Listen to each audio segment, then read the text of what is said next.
ہے کہ جب امام حسین رضی اللہ تعالیٰ عنہ حملہ آور ہوتے تھے تو دشمن کے لوگ اس طرح بھاگتے تھے جیسے بھیڑیے کے آگے بکریاں بھاگ رہی ہوتی ہیں۔ مزید کہا گیا کہ اس وقت ابن سعد وہ میدان میں آیا تو سیدہ زینب رضی اللہ تعالیٰ عنہا نے کہا کہ اے ابن سعد، حسین شہید ہو رہا ہے اور تم آنکھوں سے دیکھ رہے ہو، آسمان زمین پر کیوں نہیں پھٹ پڑتا؟ تو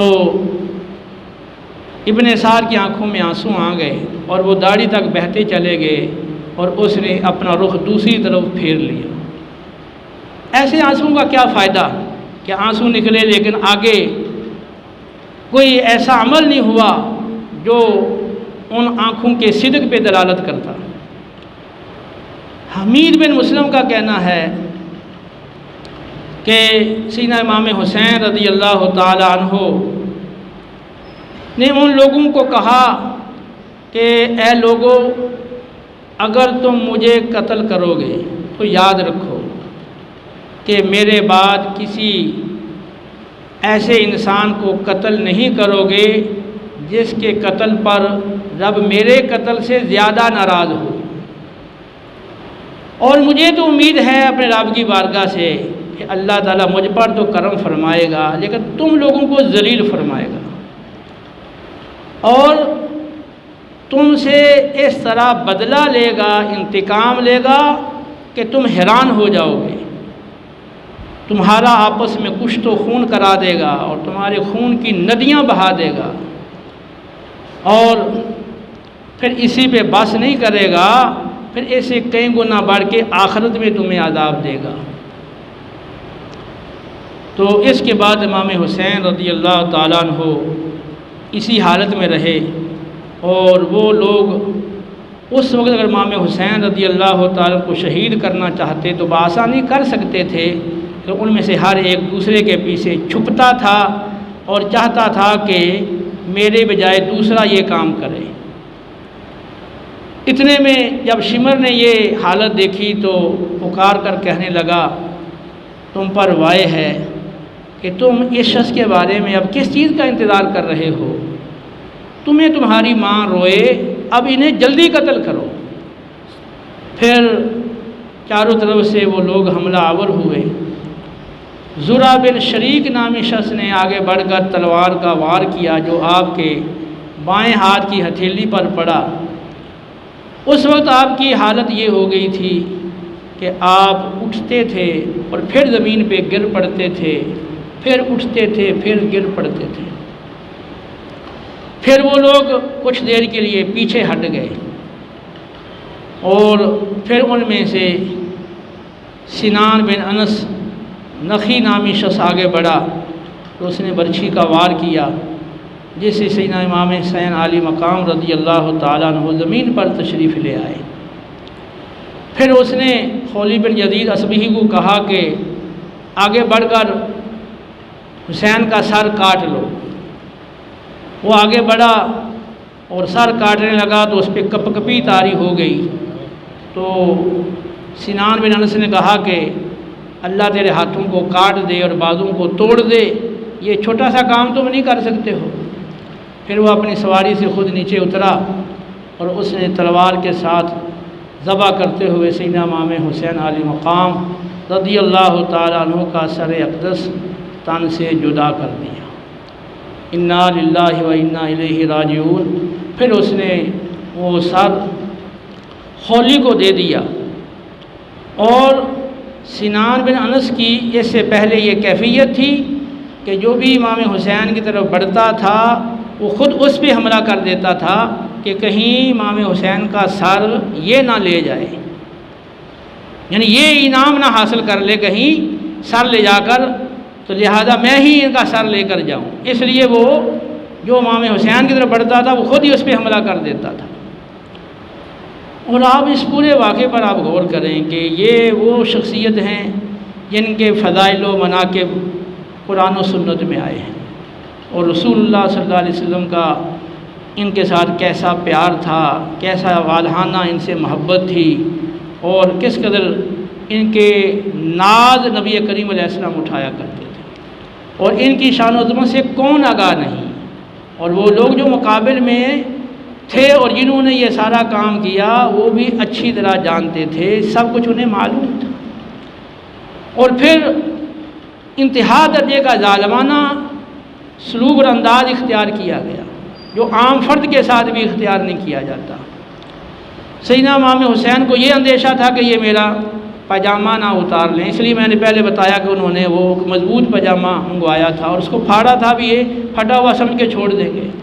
اس کے باوجود تاریخ طبری کے مطابق اسحاق بن حیوہ نے آپ کی قمیص اتار لی، اور بحر بن کعب نے آپ کا پاجامہ اتار لیا، اور قیس بن اشعث نے آپ کی چادر اتار لی، اسود نے جوتے اتار لیے، اور بنی نخشل کے ایک آدمی نے آپ کی تلوار وہ نکال لی، جو بعد میں حبیب بن بدیل کے خاندان میں آ گئی۔ اور یہ رویہ، یہ انداز ان لوگوں کی طرف سے، یہ سلوک امام حسین رضی اللہ تعالیٰ عنہ کے رفقاء اور خاندان کے افراد اور بالآخر پھر آپ کے ساتھ کیا گیا۔ پھر شیون کچھ لوگوں کو لے کر امام زین العابدین کی طرف بڑھا، وہ کہنے لگے کہ کیا اس لڑکے کو بھی قتل نہ کرے؟ تو حمید بن مسلم کا کہنا ہے کہ میں نے کہا بھی یہ تو ابھی بچہ ہے، ابھی تو نابالغ ہے، تو ہمیں زیب نہیں دیتا کہ ہم کم عمر لڑکوں کو قتل کریں۔ پھر جو بھی ان کی طرف آتا اور قتل کے ارادے سے، تو حمید بن مسلم وہ اس کو واپس لوٹا دیتے، اور پھر بالآخر بعد میں ابن سعد آیا اور اس نے اپنے فوجیوں کو ہدایت کی کہ خیموں کی طرف کوئی شخص نہ جائے، اور جس نے کوئی سامان لوٹا ہو تو واپس کر دے، اور یہ اس نوجوان، یہ جو لڑکا ہے اس کا کوئی درپے نہ ہو۔ تو حمید بن مسلم کا کہنا ہے کہ امام زین العابدین رضی اللہ تعالیٰ عنہ نے حمید بن مسلم کو کہا کہ اللہ تعالیٰ جزائے خیر دے کہ تیری وجہ سے مجھ سے یہ مصیبت چل گئی۔ لیکن ان لوگوں نے جو رویہ اختیار کیا، لوٹ مار کی جو بھی ہے، وہ تاریخ کی کتابوں میں موجود ہے۔ پھر سیدنا امام حسین رضی اللہ تعالیٰ عنہ کے جسد اقدس کو گھوڑوں کے ٹاپوں کے ساتھ روندا گیا، اور آپ کے پورے جسم کو چکنا چور کیا گیا۔ یعنی وہ شہید کرنے کے بعد بھی ان کی تسلی نہیں ہوئی اور ان کا دل نہیں بھرا، ابھی بھی ان کے اندر وہ کوئی ایسی وہ موجود ہے عداوت اور ایسی کوئی چیز جس کی وجہ سے پھر یہ سلوک بھی کیا گیا۔ ابن سعد کے لشکر کے 88 افراد قتل ہوئے، اور اس نے اپنے مقتولین پہ نماز جنازہ پڑھی، ان کی تدفین کی۔ سیدنا امام حسین رضی اللہ تعالیٰ عنہ کے خاندان کے اور آپ کے رفقاء کے کل 72 افراد شہید ہوئے، اور یہ افراد بے غور و کفن پڑے رہے۔ اگلے دن بنی غادریہ مقام میں بنی اسد کے لوگ رہتے تھے، انہوں نے آ کر نماز جنازہ پڑھ کر ان کی تدفین کی۔ اب یہ واقعات زیادہ تفصیل کے ساتھ کتب میں موجود ہیں، میں نے تو اختصار کے ساتھ اس میں سے چند باتیں آپ کے سامنے ذکر کی ہیں۔ اس سے آپ اندازہ کر سکتے ہیں کہ اقتدار کی محبت اور حکومت کی جو محبت ہے، اور جو حرص ہے، اور جو اس کا لالچ ہے، اور جو اس کی ایک خمار ہے اس کا، وہ انسان کو کس طرح اندھا کر دیتا ہے۔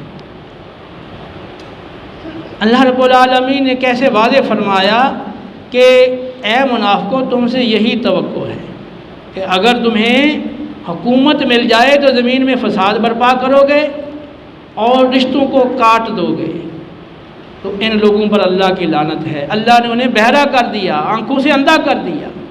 کیا یہ لوگ قرآن میں غور نہیں کرتے؟ کیا ان کے دلوں پر تالے لگے ہوئے ہیں؟ دیکھیں وہ انسانی زندگی ہے، وہ کتنی کی لمبی چوڑی ہے۔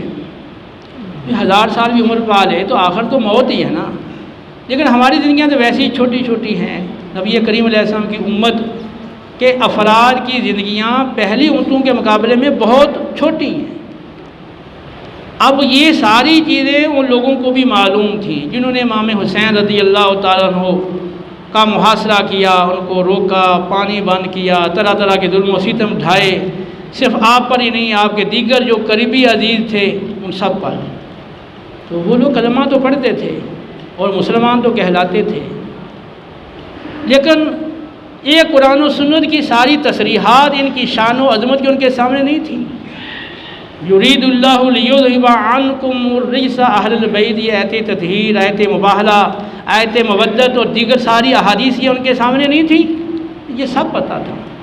اصل میں جو اقتدار کی محبت ہے اور جو مال کی محبت اور حرص ہے وہ انسان کو بالکل آخرت کے خطرناک قسم کے انجام سے بالکل غافل کر دیتے ہیں۔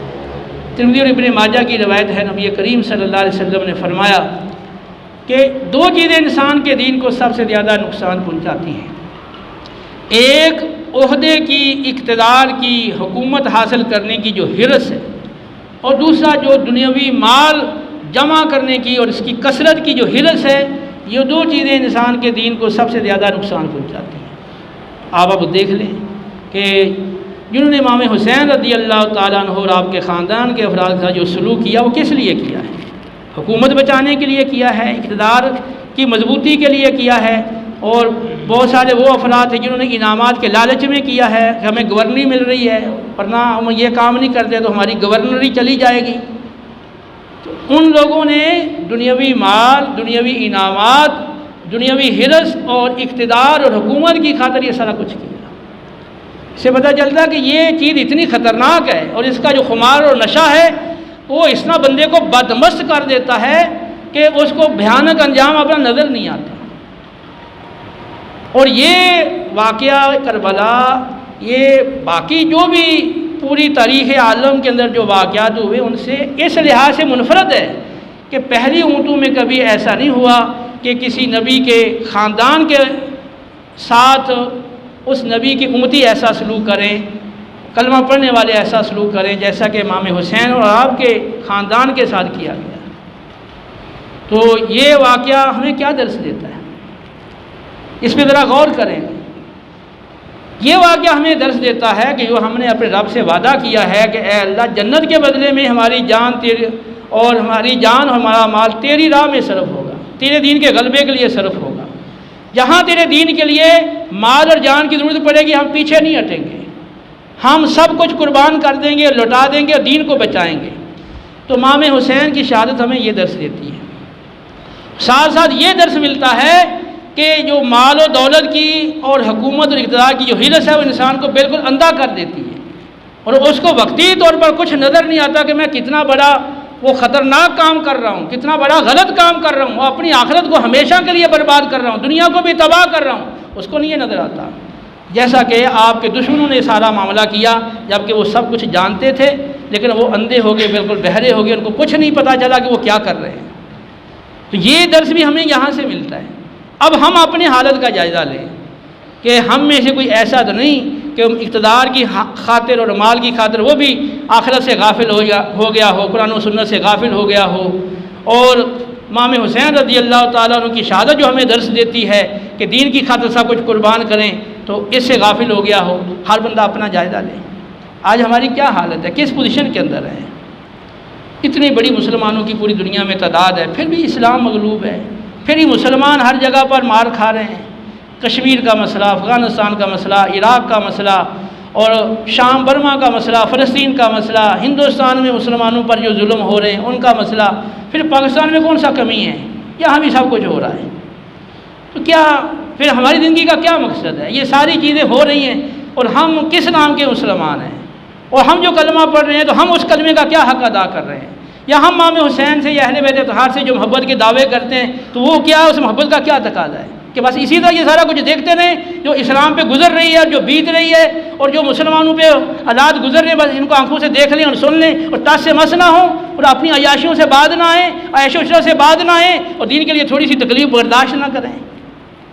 یہ انتہائی دکھ کی بات ہے، لیکن یہ دنیا ہمیشہ نہیں ہوگی، رہے گی۔ یہ مال و دولت، یہ جائیدادیں اور یہ زندگی ہمیشہ کے لیے نہیں ہے، یہ تو عارضی ہے، یہ رب کی امانت ہے۔ خدا کے بندو گزشتہ کی توبہ کرو، آئندہ اپنی اصلاح، اپنے بال بچوں کی اصلاح، دینی تربیت اور احکام شرع کی پاسداری اور اطاعت و حرمتداری، اور جو اہل بیت طہار کی محبت کا تقاضا ہے اس تقاضے پر، اور جو ان کا مشن ہے اس کے مشن کو لے کر چلو، اس مشن کو لے کر چلو اور اس پہ اپنا سب کچھ قربان کر دو۔ انشاءاللہ دنیا میں بھی آپ کی کامیابی اور آخرت میں بھی آپ کی کامیابی۔ کاش اللہ میں عقل سلیم دے اور ہم صحیح معنوں کے اندر اہل بیت طہار کے محب بنیں، صرف زبانی کلامی نہیں ہے۔ اللہ ہمیں معاف فرمائے ہماری کوتاہیوں کو، اور ان نفوس قدسیہ کے صدقے ہمیں سچی ہدایت دے، ہم ان کے مشن اور راستے پر چلیں اور دین اسلام کو ہر حال میں غالب کریں۔ اللہ عمل کی توفیق دے۔